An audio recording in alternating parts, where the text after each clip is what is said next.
your virtual class going. So the first thing I would encourage the teachers to do is to break up the sessions now. Usually we have maybe an hour session. Teacher, I don't even ask you one question and know you've gone right into the interview. That's how my teachers are. But he's wasting no time. And I like that. There's no time wasted because guess what?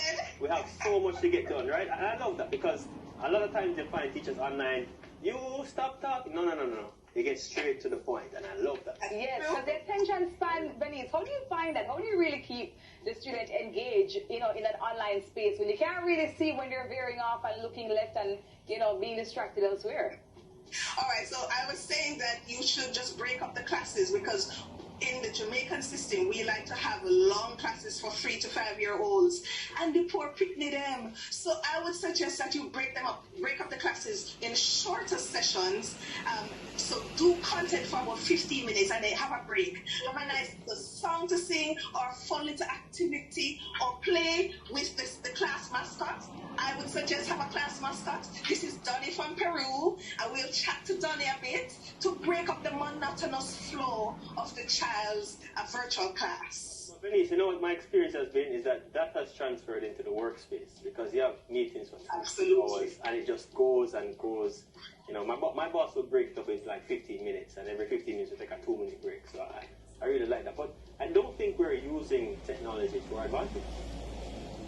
You are correct, because many of the teachers tend to be a bit old school, so that they don't even know about the apps out there that can help them in the virtual class.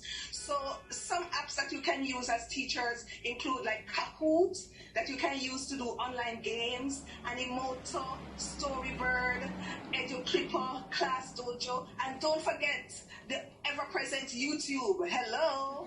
We have millions of videos out there on YouTube that we can use to enhance our class, and also a lovely app called Canva that you can use to create different lesson plans and different PowerPoint slides to engage the students. Yeah, we have the Canva queen. I love Canva, I swear by it. Yeah. But just listening to you alone, I know that you could keep my attention for a prolonged period, and I'm very happy that you pointed out, especially for our babies, right? The attention span is so small. I know it can't be the same kind of strategy though for all age groups, or is it? Is it that, if you're, let's say, a 3rd grader or, 4th grader and going up to high school, that you're able to kind of go longer with the sessions because they're able to keep focus for longer periods? All right, so it depends on the age group, like you said, Debbie. Right. So the younger folks, the younger children, say kindergarten to preschool age, you keep them for about 15 minutes or so and then try to break up that monotonous session with an activity. For the older children, you'll keep them for 20 to 30 that up with activities too. However, I wouldn't do the same activities with my young children as I would with the older ones. I tend to be animated and I tend to, be goofy at times. And younger children like the goofiness.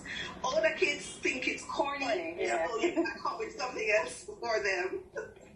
Yeah, but I love the fact that you're able to kind of switch it up because it's hard.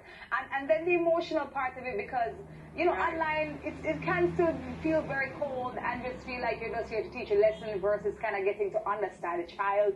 How do you maintain emotional connection using the virtual space? All right, so I use their senses. Okay. So how are you feeling? What are you seeing? What are you hearing? And I try to connect through every person's sense. With 30, for example, sometimes the shy students get lost in the crowd, yes?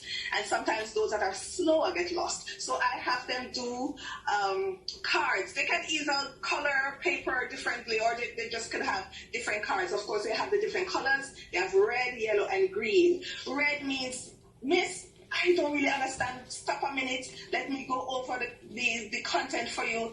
I'm not with you. I'm not ready for the next activity as yet. Yellow means I'm almost there, but I know some part. I'm unsure about another part. So, and then of course the green is I'm I'm ready to go. I'm with you. I'm on the same level, and I'm ready for the next activity. Using these cards throughout the class can get the teacher to pinpoint who is a bit slower, who is a bit shy and don't want to speak out, and who is catching up and who is already ahead of the class. You could teach me anything, Venice. I'm serious. I don't know why. To your virtual meetings and work from home. So it is here. It is going in the future, and listen, we're not going to get rid of it for now. So we have to embrace these technology as teachers and get to learning about the different apps and how to engage our students. Yeah, but what about the physical aspect now? So children participate in physical education. How does being online help them? Well, I do have a PE teacher that does well with her PE class online. Just like when you go to YouTube and you watch those exercise videos, you just stand up and follow the exercise routine. But you are correct, Dwayne. I do believe that there should be some form of face-to-face PE activity, tactile activity for the kids to connect to. So we'll see in the future how the ministry works that out. But definitely virtual classes are here. All right, Denise. Thank you so much. To be considered. Love that. Yeah. All right, Venice, thank you. Yeah, enjoy your virtual class with these additions. That was Venice here being CEO of Happy Teachers. This takes us to our second video pick. It's named Victory featuring Chronix. Hey,